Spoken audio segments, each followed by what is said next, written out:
माननीय सभासदों, माननीय अध्यक्ष जी,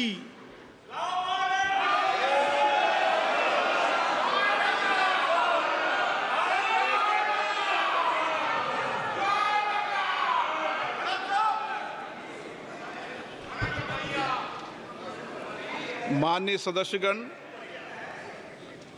मुझे अपनी ओर से तथा सदन के माननीय सदस्यों की ओर से अंतर संसदीय संघ आईपीयू की प्रेसिडेंट और तंजानिया संयुक्त गणराज्य की नेशनल असेंबली की अध्यक्ष माननीय डॉक्टर तुलिया एक्सन का स्वागत करते हुए अत्यंत प्रसन्नता हो रही है।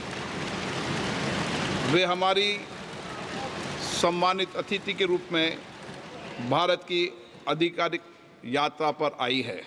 यह हमारे लिए खुशी की बात है कि डॉक्टर एक्सन बजट सत्र को देखने के लिए यहाँ उपस्थित है। माननीय डॉक्टर तुलिया एक्सन शुक्रवार दिनांक 19 जुलाई 2024 को भारत पहुंची।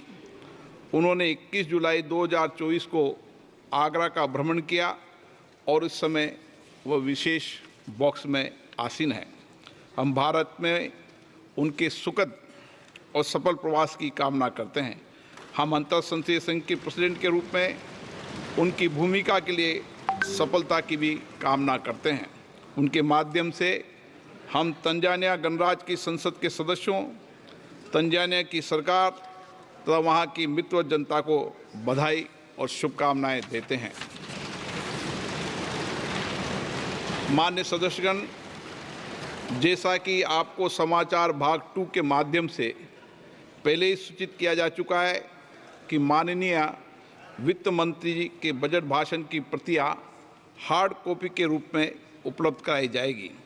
अतः बजट प्रस्तुत हो जाने के पश्चात माननीय सदस्य कृपया बजट भाषण की अपनी अपनी प्रति प्रकाशन काउंटर से प्राप्त कर लें। आपको ये भी सूचित किया जाता है कि माननीय मंत्री द्वारा बजट प्रस्तुत किए जाने के पश्चात बजट की प्रतियां आपको मेंबर्स पोर्टल के माध्यम से भी उपलब्ध करा दी जाएगी। माननीय वित्त मंत्री Shrimati Nirmala Sitharaman.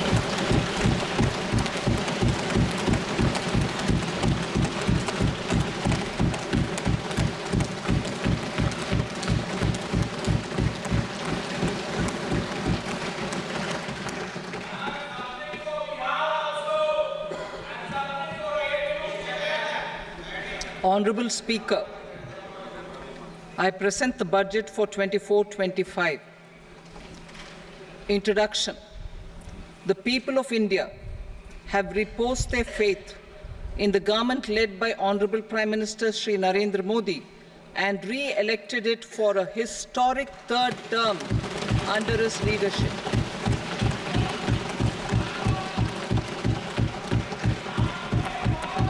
We are grateful for their support, faith, and trust in our policies.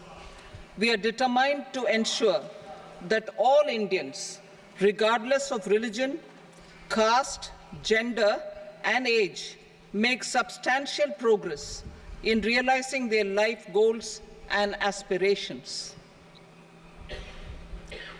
Global context. The global economy, while performing better than expected, is still in the grip of policy uncertainties. Elevated asset prices, political uncertainties, and shipping disruptions continue to pose significant downside risks for growth and upside risks to inflation. In this context, India's economic growth continues to be the shining exception and will remain so in the years ahead.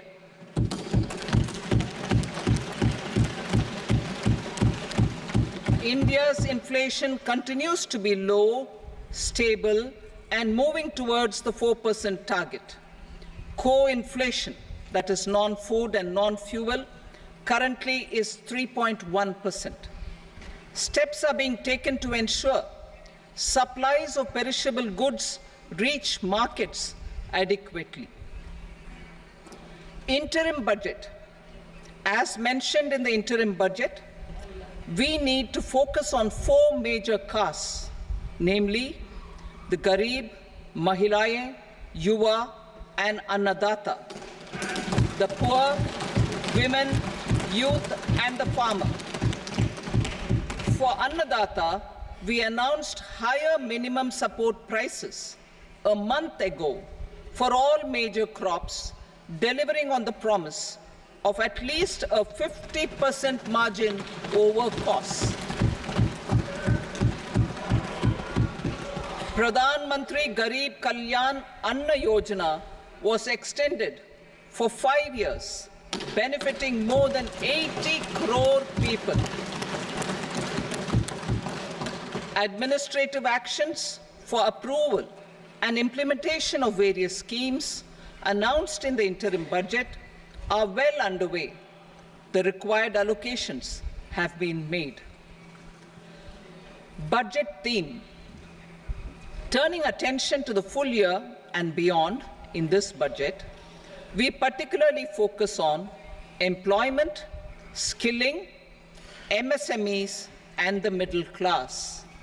I'm happy to announce the Prime Minister's package of 5 schemes and initiatives to facilitate employment, skilling, and other opportunities for 4.1 crore youth over a 5-year period, with a central outlay of 2 lakh crore rupees. I will speak about them shortly, while more details may be seen in the annexure. This year, I've made a provision of 1.48 lakh rupees, 1.48 lakh crore rupees for education, employment, and skilling. Budget priorities.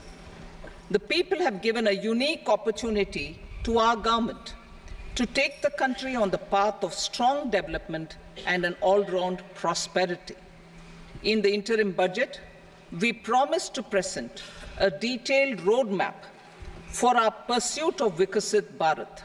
In line with the strategy set out in the interim budget, this budget envisages sustained efforts on the following 9 priorities for generating ample opportunities for all. Number 1, productivity and resilience in agriculture. Number 2, employment and skilling. Number 3, inclusive human resource development and social justice. 4, manufacturing and services. 5, urban development. 6, energy security. 7, infrastructure. 8, innovation, research and development. And 9, next generation reforms. Subsequent budgets will build on these and add more priorities and actions. A more detailed formulation will be carried out as part of the economic policy framework, about which I will speak later in this speech. This budget details some of the specific actions to be initiated in the current year towards fulfillment of these priorities, with potential for transformative changes. The budget also covers some of the previously made announcements, with intent to strengthen them and step up their implementation for expediting our journey towards the goal of Vikasit Bharat. Priority 1, productivity and resilience in agriculture. Transforming agricultural research. Our government will undertake a comprehensive review of the agricultural research setup to bring the focus on raising productivity and developing climate-resilient varieties. Funding will be provided in challenge mode, including to the private sector. Domain experts, both from the government and outside, will oversee the conduct of such research. Release of new varieties. New 109 high-yielding and climate-resilient varieties of 32 field and horticultural crops will be released for cultivation by farmers. Natural farming. In the next 2 years, 1 crore farmers across the country will be initiated into natural farming, supported by certification and branding. Implementation will be through scientific institutions and willing gram panchayats. 10,000 need-based bio-input resource centers will be established. Missions for pulses and oilseeds.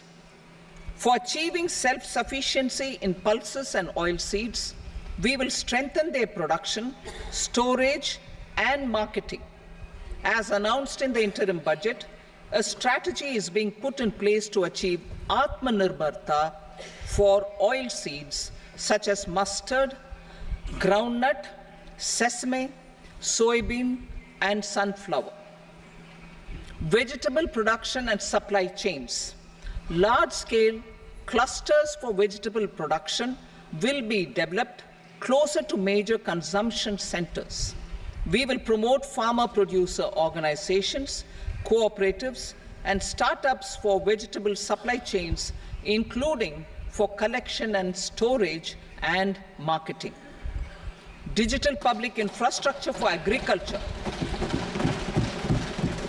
Buoyed by the success of the pilot project, our government, in partnership with the states, will facilitate the implementation of the digital public infrastructure in agriculture for coverage of farmers and their lands in 3 years. During this year, digital crop survey for Kharif using the DPI will be taken up in 400 districts. The details of 6 crore farmers and their lands will be brought into the farmer and land registries.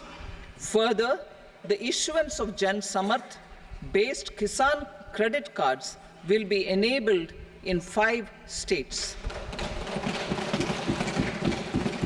Shrimp production and export.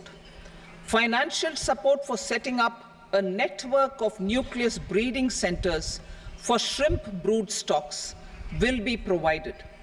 Financing for shrimp farming, processing, and export will be facilitated through NABARD. National cooperation policy. Our government will bring out a national cooperation policy for systematic, orderly, and all-round development of the cooperative sector, fast-tracking growth of rural economy and generation of employment opportunities on a large scale will be the policy goal. This year, I have made a provision of 1.52 lakh crore rupees for agriculture and allied sectors.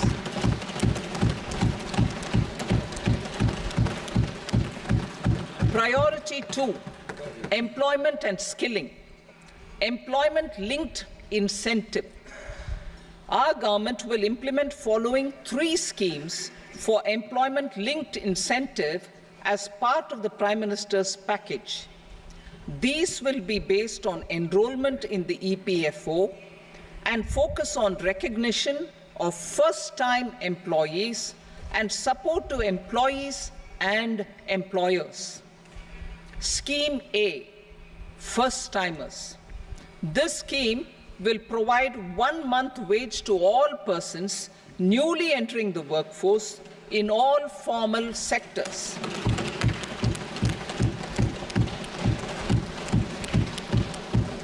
Direct benefit transfer of 1 month's salary in 3 installments to first-time employees as registered in the EPFO will be up to 15,000 rupees. The eligibility limit will be a salary of 1 lakh per month. The scheme is expected to benefit 210 lakh youths.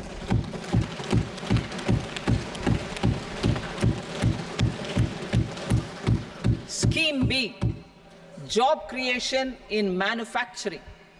This scheme will incentivize additional employment in the manufacturing sector linked to the employment of first-time employees.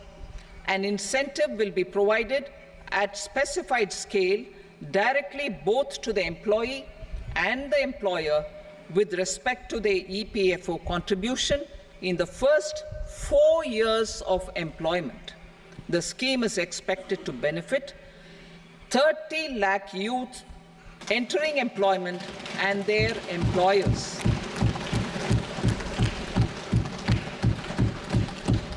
Scheme C, support to employers.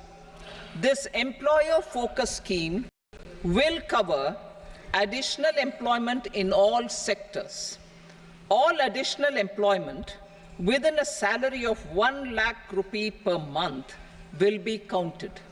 The government will reimburse to employers up to 3,000 rupees per month for 2 years towards the EPFO contribution for each additional employee. The scheme is expected to incentivize additional employment of 50 lakh persons.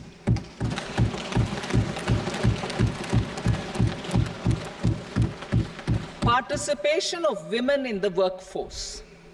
We will facilitate higher participation of women in the workforce through setting up of working women hostels in collaboration with industry and establishing creches. In addition, the partnership will seek to organize women-specific skilling programs and promotion of market access for women SHG enterprises. Skilling program. I'm happy to announce a new centrally sponsored scheme as the fourth scheme under the Prime Minister's package for skilling in collaboration with state governments and industry. 20 lakh youth will be skilled over a 5-year period.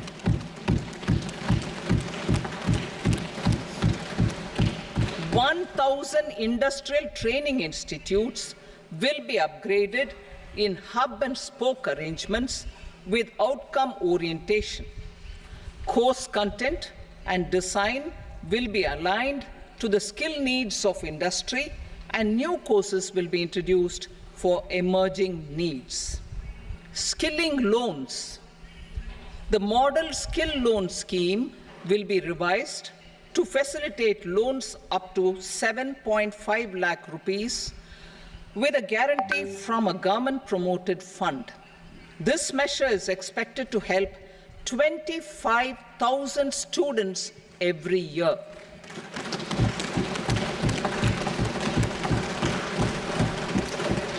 Education loans. For helping our youth who have not been eligible for any benefit under government schemes and policies, I am happy to announce a financial support for loans up to 10 lakh rupees for higher education in domestic institutions.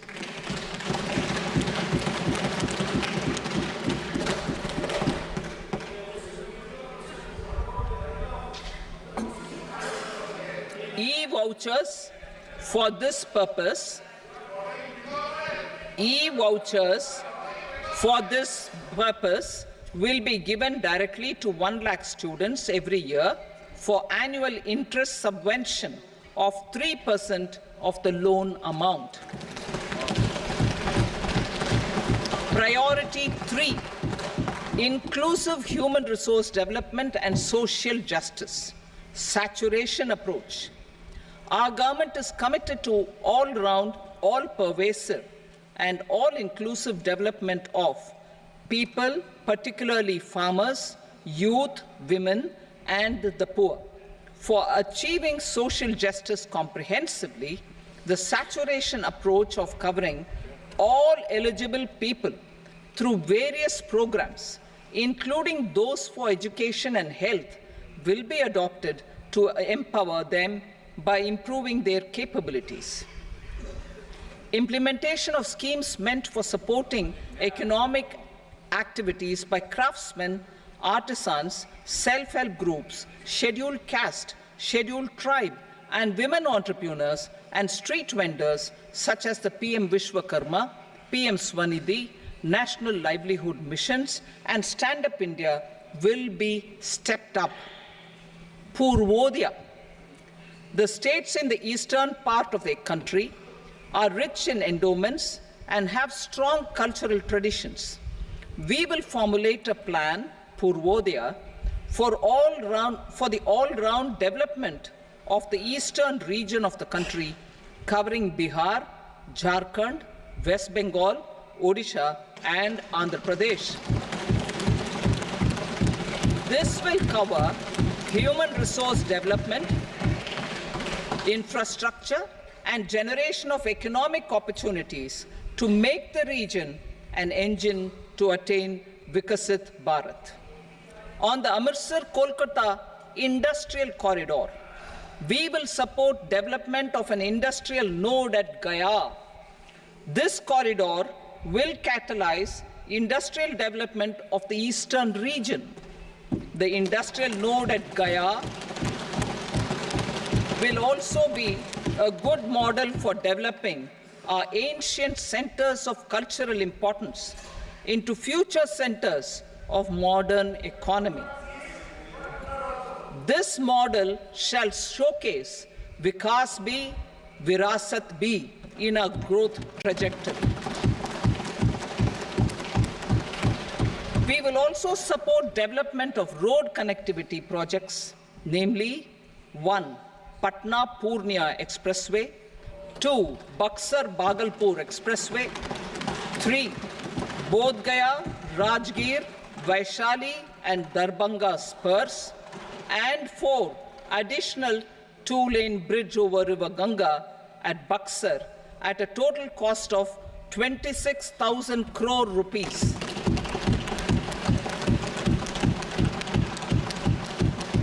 Power projects, including setting up of a new 2,400 megawatt power plant at Pir Painti, will be taken up at a cost of 21,400 crore rupees. New airports, medical colleges, and sports infrastructure in Bihar will be constructed. An additional allocation to support capital investments will be provided. The requests of Bihar government for external assistance from multilateral development banks will be expedited.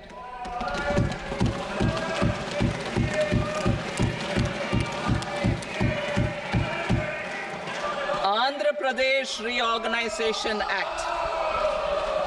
Our government has made concerted efforts to fulfill the commitments in Andhra Pradesh Reorganization Act. Recognizing the state's need for the capital, recognizing the state's need for a capital, we will facilitate special financial support through multilateral development agencies. In the current financial year, 15,000 crore rupees will be arranged with additional amounts in future years.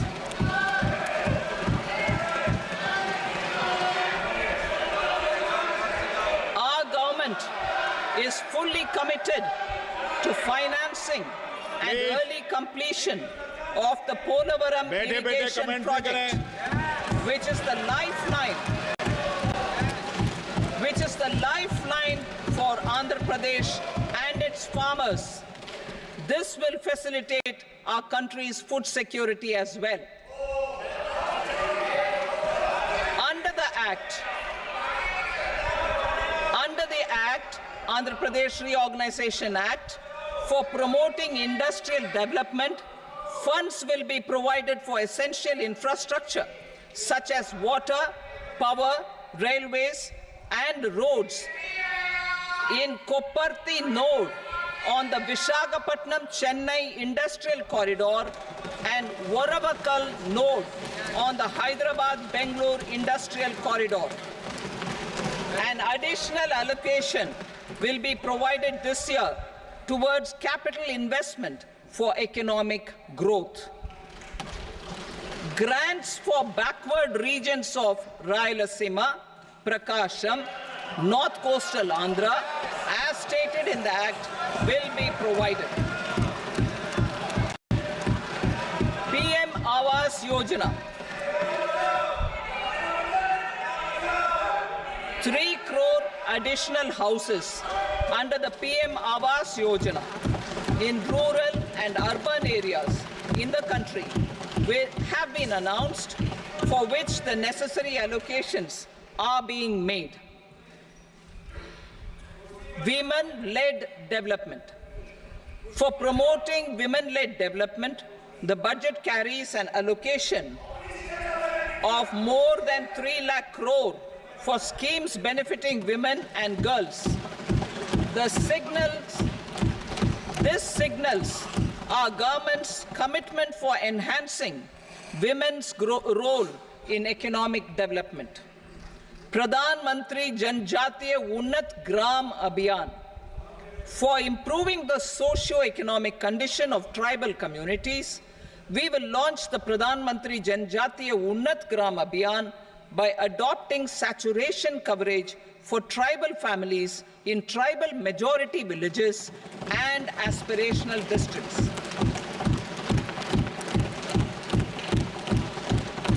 This will cover 63,000 villages, benefiting 5 crore tribal people. Bank branches in northeastern region. More than 100 branches of India Post Payment Bank will be set up in the northeast region to expand the banking services. This year, I have made a provision of 2.66 lakh crore rupees for rural development, including rural infrastructure. Priority 4, manufacturing and services, support for promotion of MSMEs. This budget provides special attention to MSMEs and manufacturing, particularly labor-intensive manufacturing. We have formulated a package covering financing, regulatory changes, and technology support for MSMEs to help them grow and also compete globally, as mentioned in the interim budget. I am happy to announce the following specific measures. Credit guarantee scheme for MSMEs in the manufacturing sector. For facilitating term loans to MSMEs for purchase of machinery and equipment without collateral or third-party guarantee, a credit guarantee scheme will be introduced. The scheme will operate on pooling of credit risks of such MSMEs. A separately constituted self-financing guarantee fund will provide to each applicant guarantee cover up to 100 crore rupees, while the loan amount may be larger. The borrower will have to provide an upfront guarantee fee and an annual guarantee fee on the reducing loan balance. New assessment model for MSME credit. Public sector banks will build their own in-house capability to assess MSMEs for credit instead of relying on external assessment. They will also take a lead in developing or getting developed a new credit assessment model based on the scoring of digital footprints of the MSMEs in the economy. This is expected to be a significant improvement over the traditional assessment of credit eligibility based only on asset or turnover criteria. That will also cover MSMEs without a formal accounting system. Credit support to MSMEs during stress period.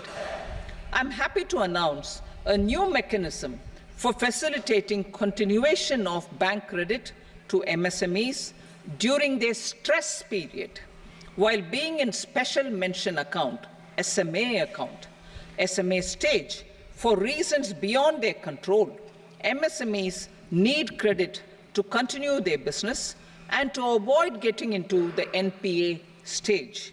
Credit availability will be supported through a guarantee from a government-promoted fund. Mudra loans. The limit of Mudra loans will be enhanced to 20 lakh from the current 10 lakh for those entrepreneurs who have availed and successfully repaid previous loans under the Tarun category. Enhanced scope for mandatory onboarding in TREDS. For facilitating MSMEs to unlock their working capital by converting their trade receivables into cash, I propose to reduce the turnover threshold of buyers for mandatory onboarding on the TREDS platform from rupees 500 crore to 250 crore rupees. This measure will bring 22 more CPSCs and 7,000 more companies onto the platform. Medium enterprises will also be included in the scope of the suppliers. SIDBI branches in MSME clusters. SIDBI will open new branches to expand its reach to serve all major MSME clusters within 3 years and provide direct credit to them. With the opening of 24 such branches this year, the service coverage will expand to 168 out of 242 major clusters. MSME units for food irradiation, quality and safety testing. Financial support for setting up of 50 multi-product food irradiation units in the MSME sector will be provided. Setting up of 100 food quality and safety testing labs with NABL accreditation will be facilitated. E-commerce export hubs. To enable MSMEs and traditional artisans to sell their products in international markets, e-commerce export hubs will be set up in public-private partnership mode. These hubs, under a seamless regulatory and logistic framework, will facilitate trade and export-related services under one roof.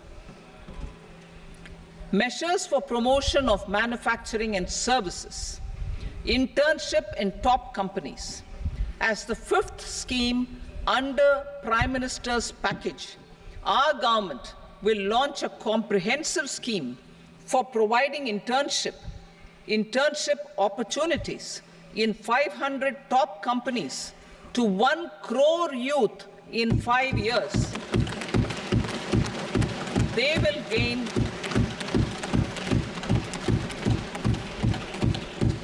will gain exposure for 12 months to real-life business environment, varied professions, and employment opportunities. An internship allowance of 5,000 per month, 5,000 rupees per month, along with a one-time assistance of 6,000 rupees will be provided. Companies will be expected to bear the training cost and 10% of their internship cost from their CSR funds. Industrial parks. Our government will facilitate development of investment-ready, plug-and-play industrial parks with complete infrastructure in or near 100 cities in partnership with the states and private sector by better using town planning schemes. 12 industrial parks under the National Industrial Corridor Development Program also will be sanctioned.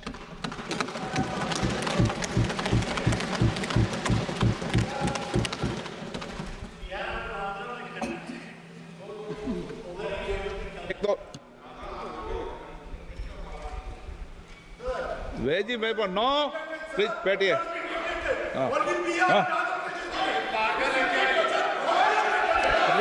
housing with dormitory type accommodation for industrial workers will be, just 1 minute. Rental housing, I repeat, rental housing with dormitory type accommodation for industrial workers will be facilitated in PPP mode with VGF support and commitment from anchor industries.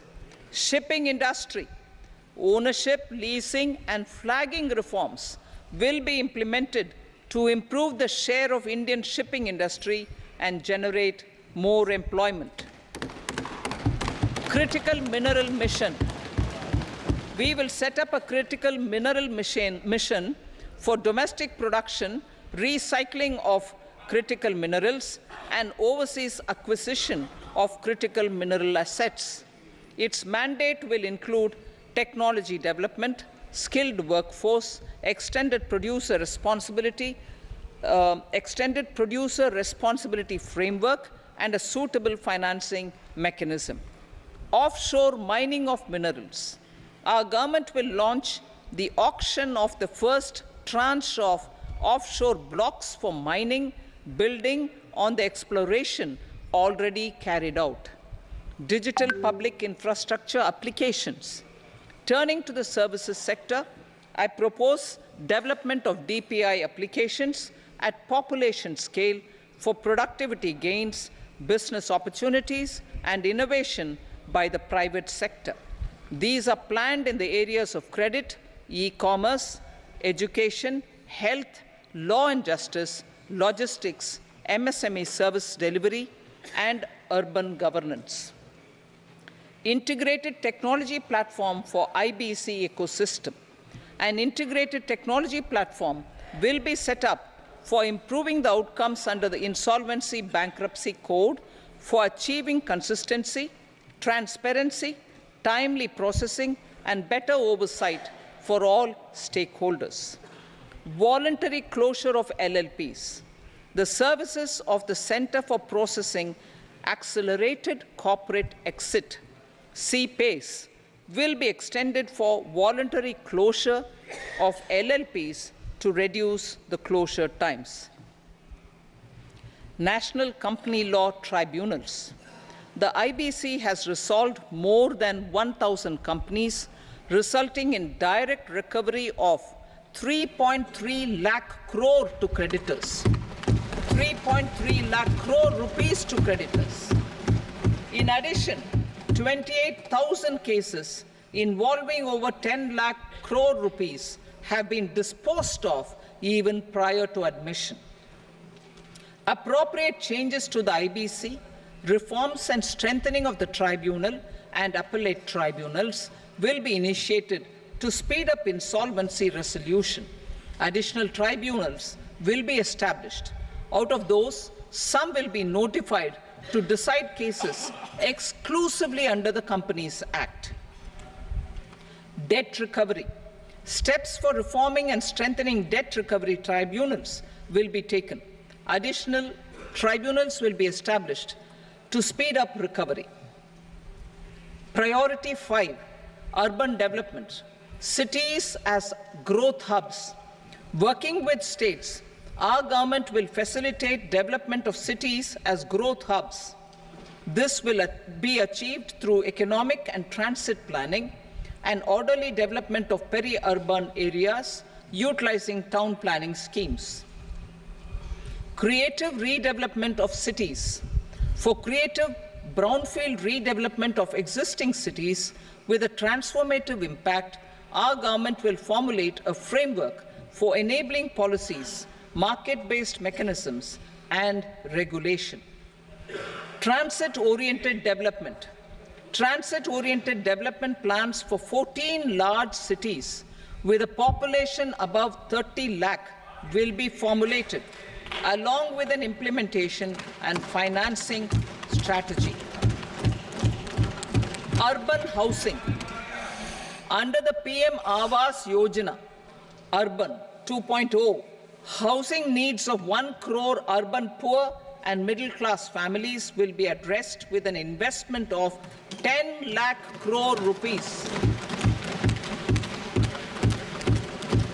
This will include the central assistance of 2.2 lakh crore rupees in the next 5 years. A provision of interest subsidy to facilitate loans at affordable rates is also envisaged. In addition, enabling policies and regulations for efficient and transparent rental housing markets with enhanced availability will also be put in place. Water supply and sanitation. In partnership with state governments and multilateral development banks, we will promote water supply, sewage treatments, and solid waste management projects and services for 100 large cities through bankable projects. These projects will also envisage use of treated water for irrigation and filling up of tanks in nearby areas. Street markets. Building on the success of PM Swanidhi scheme in transforming the lives of street vendors, our government envisions a scheme to support each year over the next 5 years the development of 100 weekly hearts or street food hubs in select cities. Stamp duty. We will encourage states which continue to charge high stamp duty to moderate the rates for all and also consider further lowering duties for properties purchased by women. This reform will be made an essential component of urban development schemes. Priority 6, energy security, energy transition.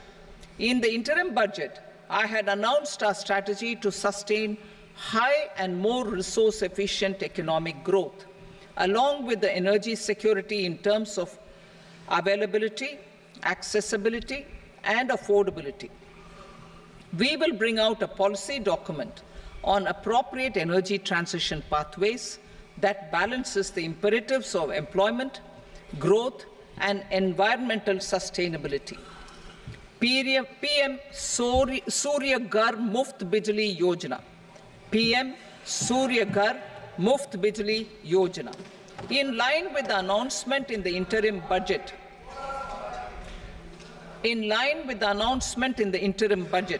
PM Surya Ghar Muft Bijli Yojana has been launched to install rooftop solar plants to enable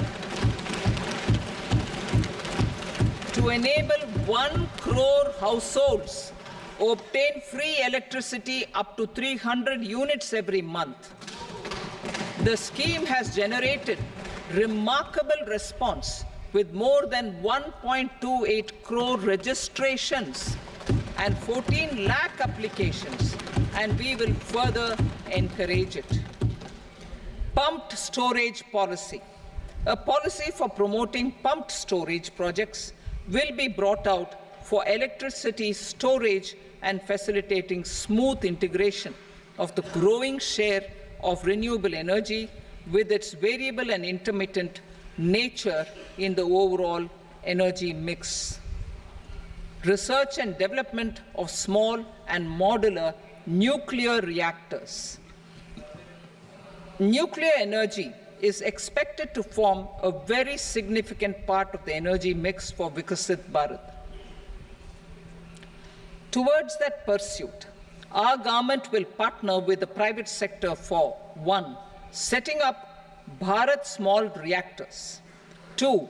Research and development of Bharat Small Modular Reactor, and 3. Research and development of newer technologies for nuclear energy. The R&D funding announced in the interim budget will be made available for this sector also.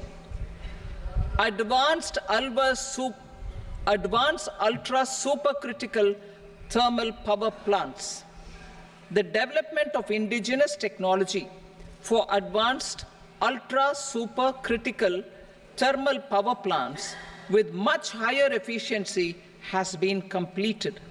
A joint venture between NTPC, and BHEL will set up a full-scale 800 megawatt commercial plant using AUSC technology. The government will provide the required fiscal support. Moving forward, development of indigenous capacity for the production of high-grade steel and other advanced metallurgy materials for these plants will result in strong spin-off benefits for the economy. Roadmap for hard-to-abate industries. A roadmap for moving the hard-to-abate industries from energy efficiency targets to emission targets will be formulated. Appropriate regulations for transition of these industries from the current perform, achieve, and trade mode to Indian carbon market mode will be put in place. Support to traditional micro and small industries. An investment-grade energy audit of traditional micro and small industries in 60 clusters, including brass and ceramic, will be facilitated. Financial support will be provided for shifting them to cleaner forms of energy and implementation of energy efficiency measures. The scheme will be replicated in another 100 clusters in the next phase. Priority 7, infrastructure investment by central government. Significant investment the central government has made over the years in building and improving infrastructure has had a strong multiplier effect on the economy. We will endeavor to maintain strong fiscal support for infrastructure over the next 5 years in conjunction with imperatives of other priorities and fiscal consolidation. This year, I have provided 11,11,111 crore rupees for capital expenditure. This would be 3.4% of our GDP. Infrastructure investment by state governments. We will encourage states to provide support of similar scale for infrastructure, subject to their development priorities. A provision of 1.5 lakh crore rupees for long-term interest-free loans have been made this year, also to support the states in their resource allocation. Private investment in infrastructure. Investment in infrastructure by private sector will be promoted through viability gap funding and enabling policies and regulations. A market-based financing framework will be brought out. Pradhan Mantri Gram Sadak Yojana, Phase 4 of the PMGSY will be launched to provide all-weather connectivity to 25,000 rural habitations, which have become eligible in view of their population increase. Irrigation and flood mitigation. Bihar has frequently suffered from floods, many of them originating outside the country. Plans to build flood control structures in Nepal are yet to progress.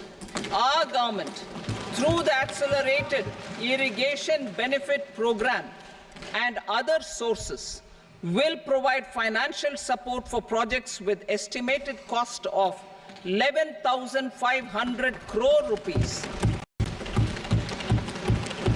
such as the Kosi-Michi intra-state link and 20 other ongoing and new schemes, including barrages, river pollution abatement, and irrigation projects. In addition, survey and investigation of Kosi-related flood mitigation and irrigation projects will be undertaken.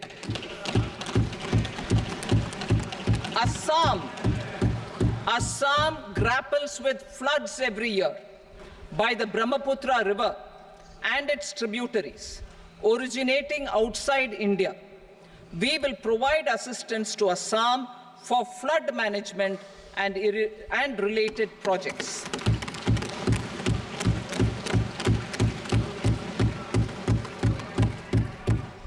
Himachal Pradesh suffered extensive losses due to floods last year.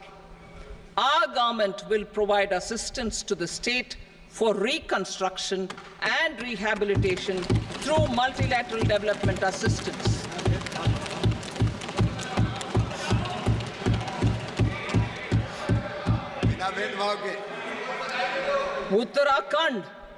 Uttarakhand too suffered losses due to cloudbursts and massive landslides. We will provide assistance to the state. Recently, Sikkim witnessed devastating flash floods and landslides that wreaked havoc across the state. Our government will provide assistance to the state. Tourism has always been a part of our civilization. Our efforts in positioning India as a global tourist destination will also create jobs, stimulate investments, and unlock economic opportunities for other sectors. In addition to the measures outlined in the interim budget, I propose the following measures. Vishnupad Temple at Gaya and Mahabodhi Temple at Bodh Gaya in Bihar are of immense spiritual significance. Comprehensive development of Vishnupad Temple Corridor and Mahabodhi Temple Corridor will be supported, modeled on the successful Kashi Vishwanath Temple Corridor to transform them into world-class pilgrim and tourist destinations. Rajgir holds immense religious significance for Hindus, Buddhists and Jains. The 20th Tirthankara Muniswarata Temple in the Jain temple complex is ancient. The Saptarishi or the 7 hot springs form a warm water Brahmkund that is sacred. A comprehensive development initiative for Rajgir will be undertaken. Our government will support the development of Nalanda as a tourist center, besides reviving Nalanda University to its glorious stature. Odisha's scenic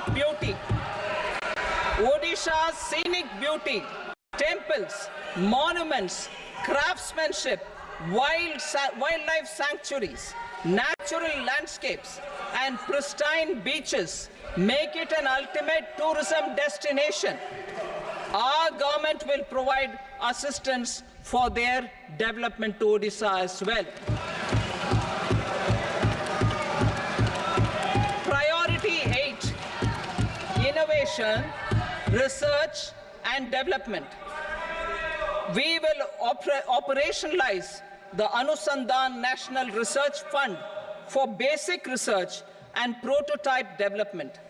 Further, we will set up a mechanism for spurring private sector-driven research and innovation at commercial scale with a financing pool of 1 lakh crore rupees in line with the announcement in the interim budget. Space economy. With our continued emphasis on expanding the space economy by 5 times in the next 10 years, a venture capital fund of 1,000 crore rupees will be set up. Priority 9, next generation reforms. Economic policy framework. We will formulate an economic policy framework to delineate the overarching approach to economic development and set the scope of the next generation of reforms for facilitating employment opportunities and sustaining high growth. Our government will initiate and incentivize reforms for 1. Improving productivity of factors of production, and 2. Facilitating markets and sectors to become more efficient. These reforms will cover all factors of production, namely land, labor, capital, and entrepreneurship, and technology as an enabler of improving total factor productivity and bridging inequality. Effective implementation of several of these reforms requires collaboration between the center and the states, and building consensus as development of the country lies in development of the states.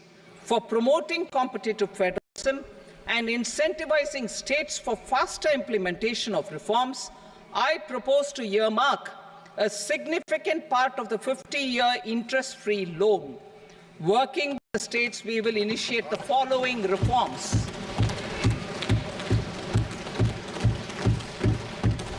Land-related reforms and actions, both in the rural and urban areas, will cover land administration, will cover 1. Land administration, planning and management, and 2. Urban planning usage and building bylaws. These will be incentivized for completion within the next 3 years through appropriate fiscal support. Rural land-related actions. Rural land-related actions will include 1. Assignment of unique land parcel identification number, UL PIN, or Bhu Aadhaar for all lands. 2. Digitization of cadastral maps. 3.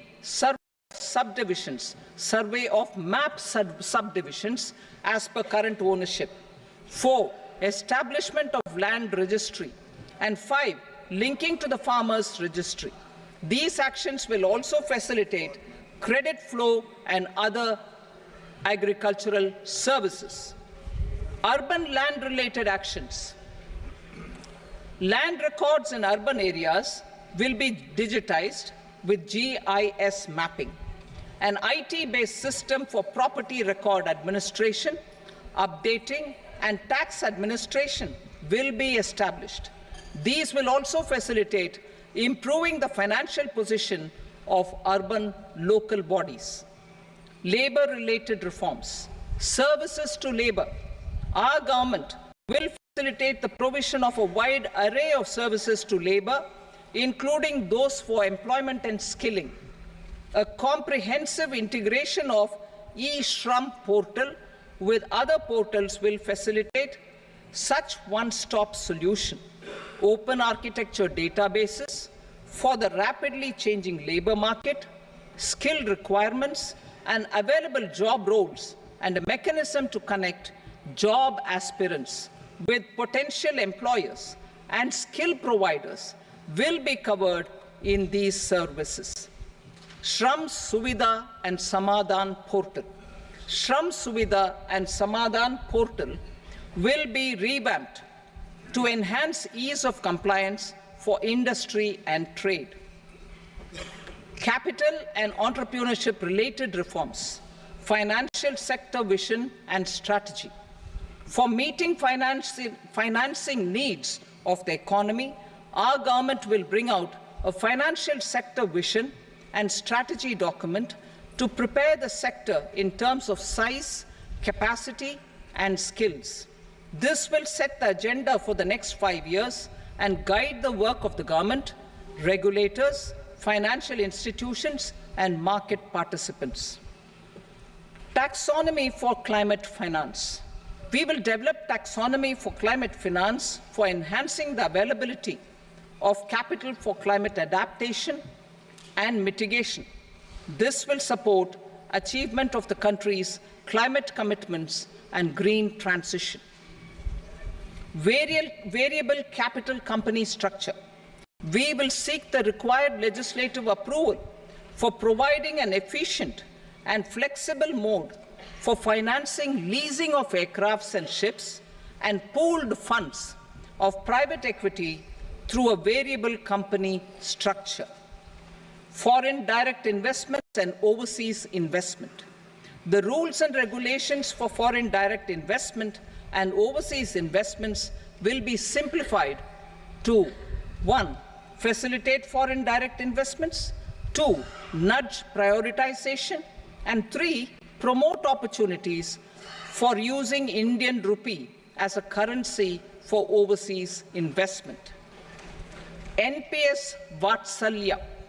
NPS Vatsalya, a plan for contribution by parents and guardians for minors, will be started. On attaining the age of majority, the plan can be converted seamlessly into a normal NPS account. Use of technology.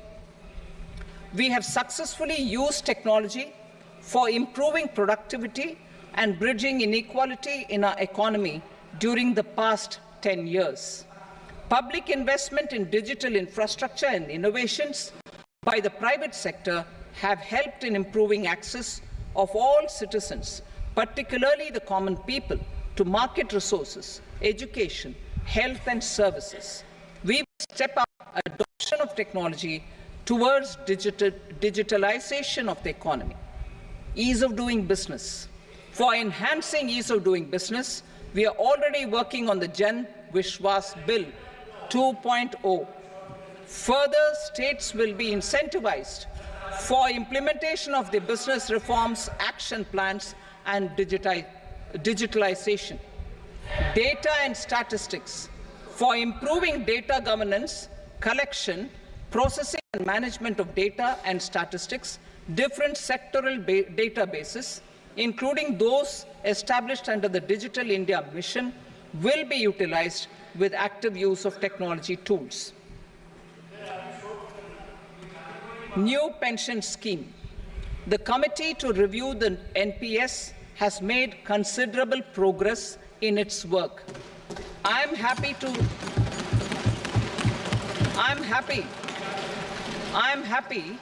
that the staff side of the National Council of the Joint Consultative Machinery for Central Government Employees has taken a constructive approach.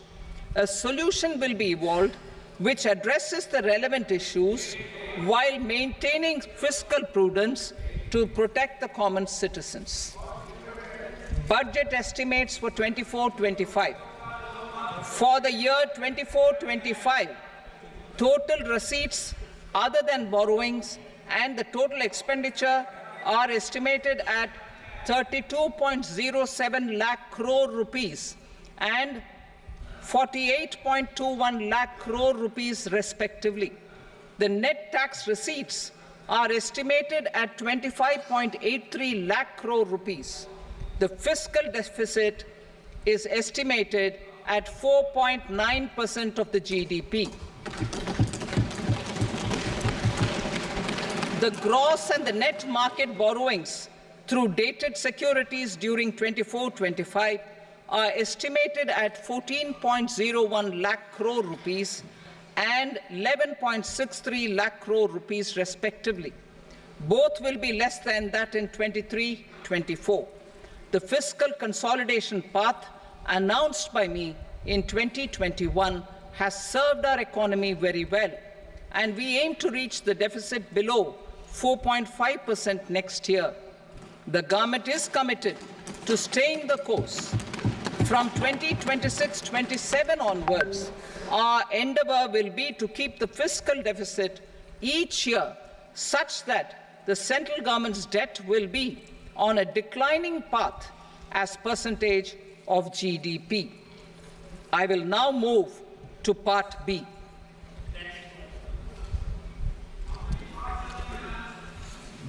Indirect taxes. Sir, I start with GST. It has decreased tax incidence on the common man, reduced compliance burden and logistics cost for trade and industry, and enhanced revenues of the central and the state governments.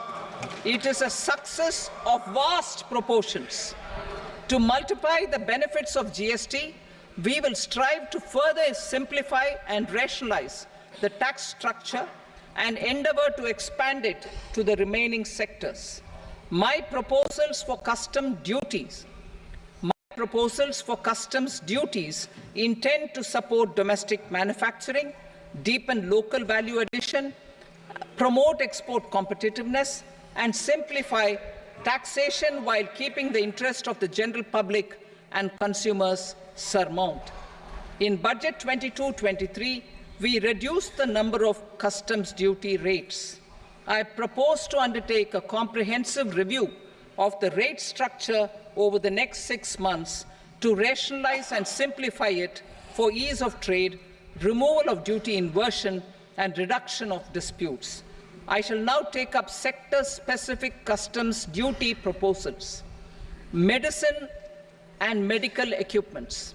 To provide relief to cancer patients, I propose to fully exempt 3 more medicines from customs duties.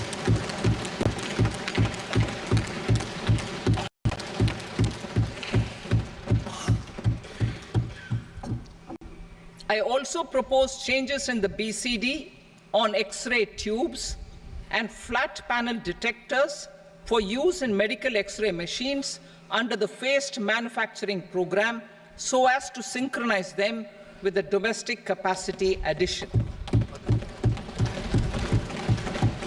Mobile phone and related parts.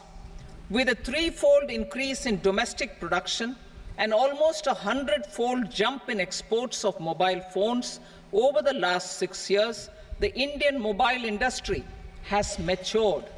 In the interest of consumers, I now propose to reduce the BCD on mobile phone, mobile PCBA, and mobile charger to 15%. Critical minerals. Minerals such as lithium, copper, cobalt, and rare earth elements are critical for sectors like nuclear energy, renewable energy, space, defense, telecommunications, and high-tech electronics. I propose to fully exempt customs duties on 25 critical minerals and reduce BCD on 2 of them. This will provide a major fillip to the processing and refining of such minerals and help secure their availability for these strategic and important sectors. Solar energy. Energy transition is critical in the fight against climate change. To support energy transition, I propose to expand the list of exempted capital goods for use in the manufacture of solar cells and panels in the country. Further, in view of sufficient domestic manufacturing capacity of solar gas, glass, and tinned copper interconnect, I propose not to extend the exemption of custom duties provided to them. Marine products. India's seafood exports in the last financial year touched an all-time high of more than 60,000 crores of rupees. Frozen shrimp accounted for about 2/3 of these exports. To enhance their competitiveness, I propose to reduce BCD on certain broodstock, polychaete worms, shrimp, and fish feed to 5%. I also propose to exempt customs duty on various inputs for manufacturing. NIMS University, accredited by NAC, features in NIRF ranking 2021, has world-class infrastructure in India with well-equipped laboratories, library and classrooms. It has over 10,000 students from more than 70 countries with 1 lakh alumni. It offers more than 400 courses, signed more than 150 MOUs and impeccable placements in national and international companies. Boarding and recreational facilities like 30+ state-of-the-art residencies, 40+ market spaces, 6 restaurants. NIMS University has its own cultural festivals and spaces for indoor and outdoor games. Come and join NIMS. For manufacture of spandex yarn from 7.5 to 5%.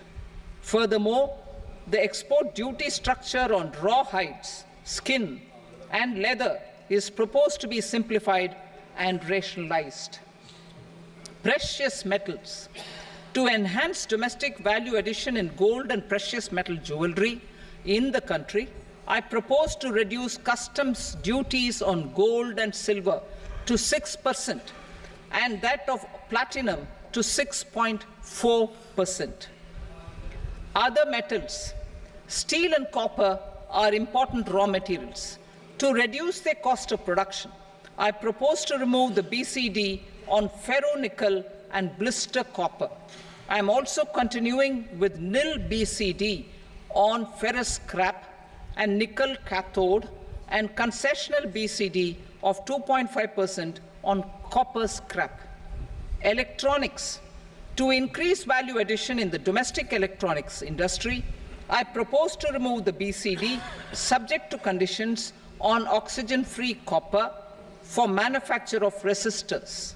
I also propose to exempt certain parts for manufacture of connectors. Chemicals and petrochemicals. To support existing and new capacities in the pipeline, I propose to increase the BCD on ammonium nitrate from 7.5% to 10%.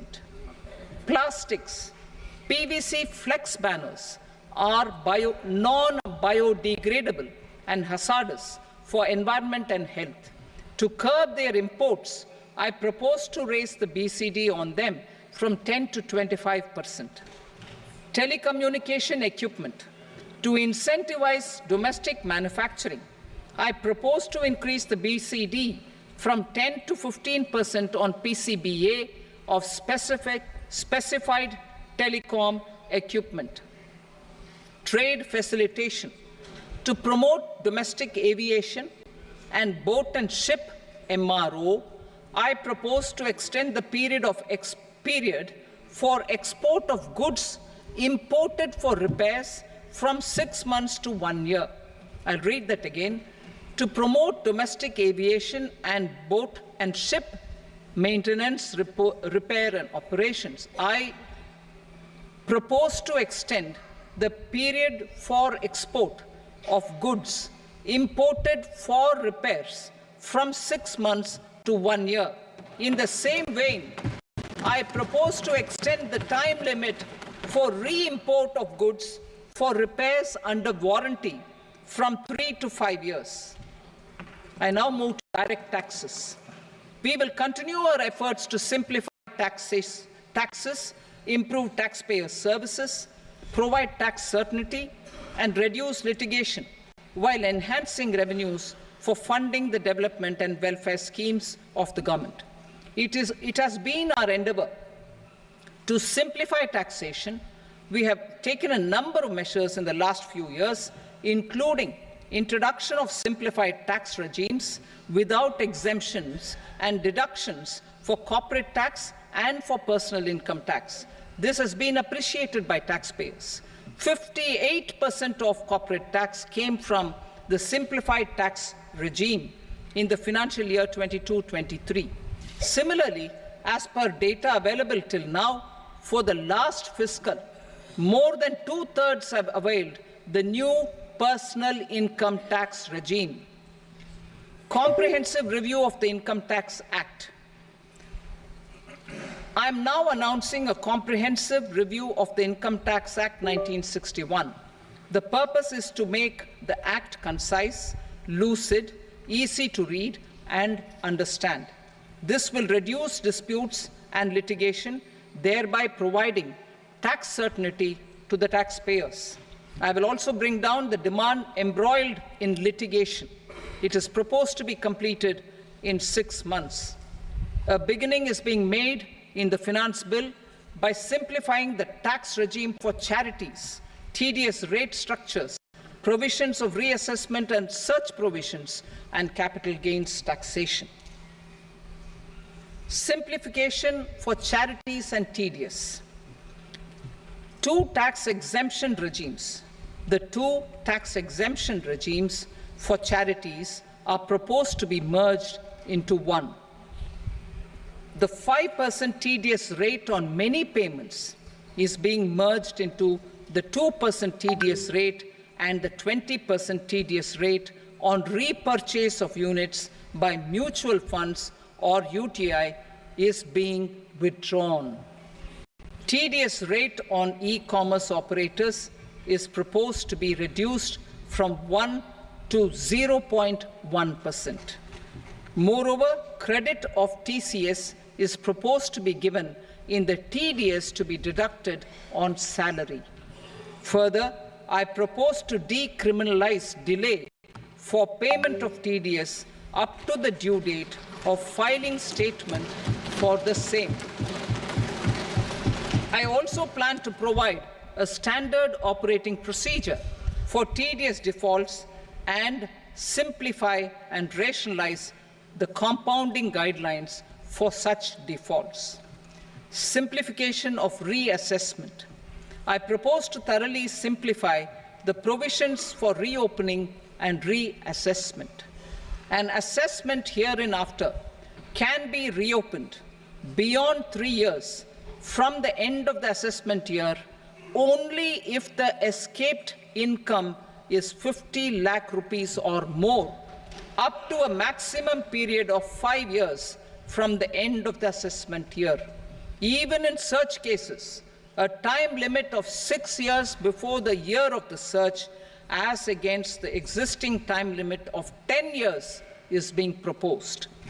This will reduce tax uncertainty and disputes. Simplification and rationalization of capital gains. Capital gains taxation is also proposed to be hugely simplified. Short-term gains on certain financial assets shall henceforth attract a tax rate of 20%, while that on all other financial assets and all non-financial assets shall continue to attract the applicable tax rate. Long-term gains on all financial and non-financial assets, on the other hand, will attract a tax rate of 12.5%. For the benefit of the lower and the middle income classes, I propose to increase the limit of exemption of capital gains on certain financial assets to 1.25 lakh rupees per year. Listed financial assets held for more than a year will be classified as long-term, while unlisted financial assets and all non-financial assets will have to be held for at least 2 years to be classified as long-term. Unlisted bonds and debentures, debt mutual funds, and market-linked debentures, irrespective of holding period, however, will attract tax on capital gains at applicable rates. Taxpayer services. All the major taxpayer services under GST and most services under customs and income tax have been digitalized. All remaining services of customs and income tax, including rectification and order giving effect to appellate orders, shall be digitalized and made paperless over the next 2 years. Litigation and appeals. While our concerted efforts to reduce pendency of appeals at various appellate fora are beginning to show good results, it will continue to engage our highest attention. To dispose of the backlog of first appeals, I plan to deploy more officers to hear and decide such appeals, especially those with large tax effect. For resolution of certain income tax disputes pending in appeal, I am also proposing Vivad Se Vishwas Scheme 2024. Further, I propose to increase monetary limits for filing appeals related to direct taxes, excise, and service tax in the tax tribunals, high courts, and Supreme Court to 60 lakh rupees, 2 crore rupees, and 5 crore respectively. With a view to reduce litigation and provide certainty in international taxation, we will expand the scope of safe harbor rules and make them more attractive. We will also streamline the transfer pricing assessment procedure. Employment and investment. I have a few proposals to promote investment and foster employment. First of all, to bolster the Indian startup ecosystem, boost the entrepreneurial spirit, and to support innovation, I propose to abolish the so-called angel tax for all classes of investors. Second, there is tremendous potential for cruise tourism in India. To give a fillip to this employment-generating industry, I am proposing a simpler tax regime for foreign shipping companies operating domestic cruises in the country. Third, India is a world leader in the diamond cutting and polishing industry, which employs a large number of skilled workers. To further promote the development of this sector, we would provide for safe harbor rates for foreign mining companies selling raw diamonds in the country. Fourth, to attract foreign capital for our development needs, I propose to reduce the corporate tax rate on foreign companies from 40 to 35%. Deepening the tax base. I have a couple of proposals for deepening the tax base. First, security transaction tax on futures and options of securities is proposed to be increased to 0.02% and 0.1% respectively. Second, for reasons of equity, I propose to tax income received on buyback of shares in the hands of recipients. Other proposals.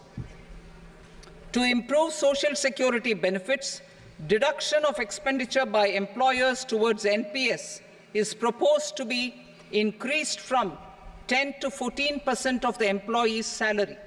Similarly, deduction of this expenditure up to 14% of salary from the income of employees in private sector, public sector banks and undertakings opting for the new tax regime is proposed to be provided. Indian professionals working in multinationals get ESOPs and invest in social security schemes and other movable assets abroad. Non-reporting of such small foreign assets has penal consequences under the Black Money Act. Such non-reporting of movable assets up to 20 lakh rupees is proposed to be depenalized.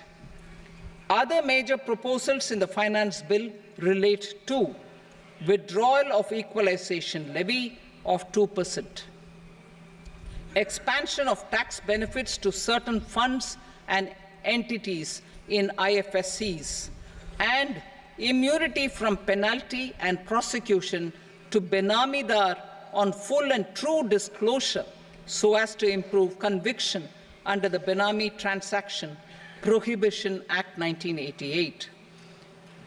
Personal income tax. Coming to personal income tax rates, I have two announcements to make for those opting for the new tax regime. First, the standard deduction for salaried employees is proposed to be increased from 50,000 to 75,000 rupees.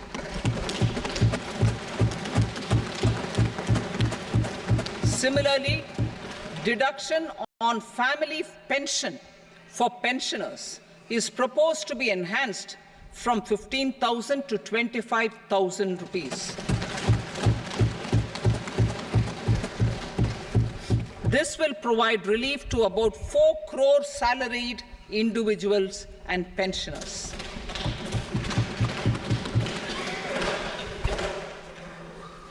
Second, in the new tax regime, the tax rate structure is proposed to be revised as follows: 0 to 3 lakh rupees, nil; 3 to 7 lakh rupees, 5%; 7 to 10 lakh rupees, 10%; 10 to 12 lakh rupees, 15%; 12 to 15 lakh rupees, 20%; and above 15 lakh rupees, 30%.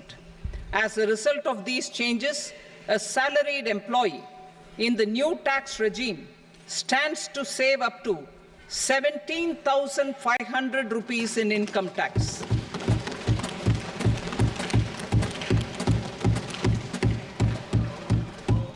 Apart from these, I am also making some other changes as given in the annexure.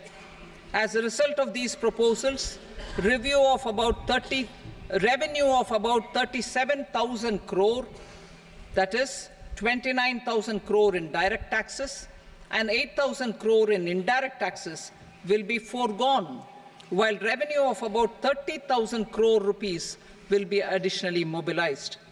Thus, the total revenue foregone is about 7,000 crores annually.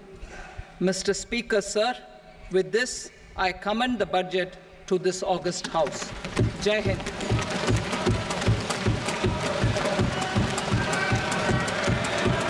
Item number 2. Item number 2.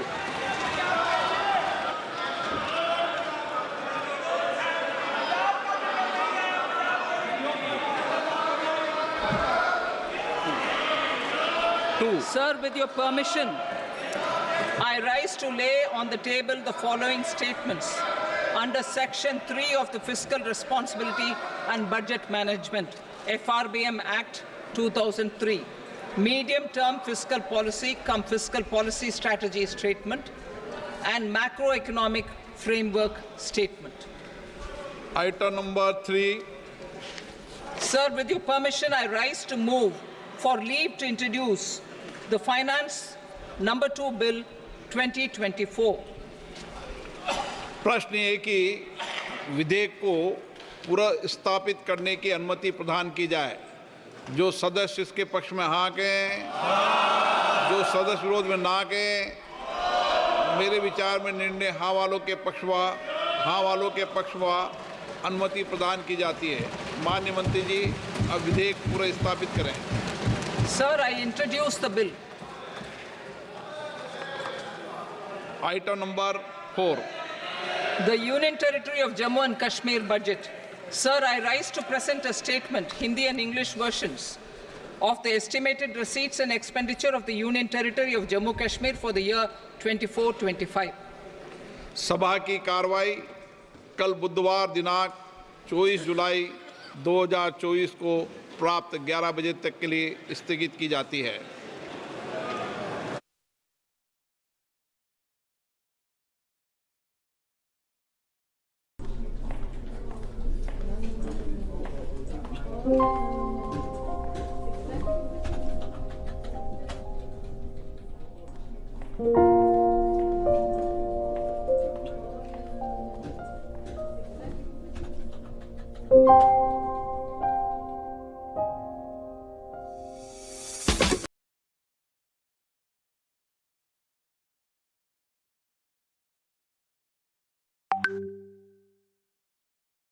जो मैं ज़िंदगी भर में सीख पाया हूँ हालातों से, वो कैसे तुम सीख लोगे सिर्फ उस्तादों से।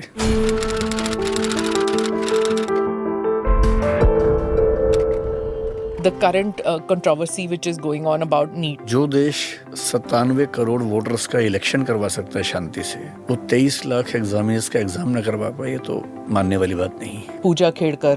This becomes the whole controversy about reserved, non-reserved. ये बात सही है कि रिजर्वेशन सिस्टम जो हमने रखा है पिछले कई सालों में, उसमें लूप होल्स बहुत ज्यादा है। I am not questioning the intention of the government, पर मुझे नहीं पता ये लोग कैसे काम करते हैं। मैं हंसी मजाक में बच्चों को समझाता हूँ कि सरकार बहुत क्यूट है हमारी। इतने क्यूट लोग हैं, मतलब लोग मजाक बना के चल रहे हैं आपकी पॉलिसीज का। मुझे नहीं लगता कि 10-20% से ज्यादा सच में ऐसी कंडीशन से आ रहे हैं जो बहुत डिजर्विंग है। हमारा समाज जो है वो अभी लोकतंत्र के मूल्यों को डाइजेस्ट कर नहीं पाया है। हमारा सिस्टम डेमोक्रेसी है, थॉट प्रोसेस मोनार्की वाला है। राहुल से मुझे अब उम्मीद ठीक ठाक है अभी, क्योंकि इनकी उम्र बहुत कम है। इतने ही योगी आदित्यनाथ हैं। आज से 10-15 साल बाद हम इन दोनों को पीएम के रूप में देखेंगे। 112 बच्चों को 200+ मार्क्स मिले इंटरव्यू में इस बार। मैं पूरा नंबर एग्जैक्ट बता रहा हूँ आपको। उनमें से हिंदी में इंटरव्यू देने वाले कितने होंगे, आपको अंदाजा है? 1। बहुत ही सफाई से, महीन तरीके से सारी भाषाओं का कत्ल करने का काम यूपीएससी करती है।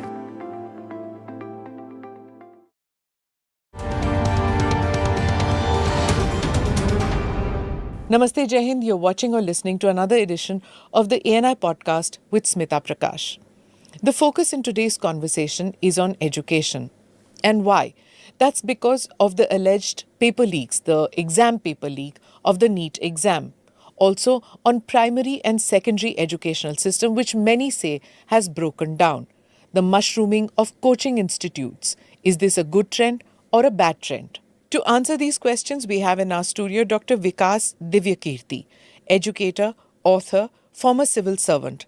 He has multiple YouTube channels and millions of students in the country who swear by his name. He's also acted and helped in scripting in the film 12th Fail, where he plays himself. Vikas Divyakirti ji, thank you so much for being part of the podcast. My team has been saying कि जब तक विकास जी नहीं आते podcast में तो वो पड़ाव नहीं पहुंचते हैं. So I have been wanting to have you on the podcast for a long time. So I'm very happy that आप आए. Thank you so much, man. Thank you for being here. There are a lot of questions that I have. You've done so many podcasts. You have done so many videos regarding so many subjects. So most of my audience, my viewers, my listeners know about you. Lekin I have my own questions because I'm not a student. And when I was a student, you were not a teacher. Isliye there are many questions that I have. I want to ask you about the current controversy which is going on about NEET. Begin with that. मैं news person हूँ तो फिर news से start करूँगी मैं. So you know the shock that most people have कि ये क्या हो गया, क्योंकि जो entrance एग्जाम्स हैं उस पर so much hope rests on students. और स्टूडेंट्स का मतलब है भारतीय सिस्टम में स्टूडेंट्स ही नहीं, पूरी फैमिली जुड़ जाती है. जब एक एंट्रेंस एग्जाम बच्चा ले रहा होता है तो उसके पेरेंट्स, ग्रैंड पेरेंट्स सभी जुड़ जाते हैं. So much of hope rest in a student taking that exam. और वो बिल्कुल ही पारदर्शी होना चाहिए. एंड हम लोग सब उस उम्मीद से टेस्ट लेते हैं, हमारे बच्चे वो टेस्ट लेते हैं thinking that it is absolutely honest system. लेकिन जब उस पर विश्वास टूट जाता है, you can imagine for it to be reinstated will take a long time. So as an educator आप क्या समझते हैं इसके बारे में? कौन से कॉलेज में जाऊं?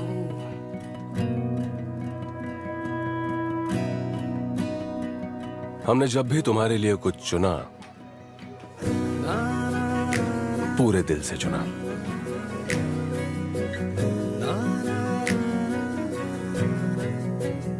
जेब से ऊपर तुम्हारी स्माइल को चुना.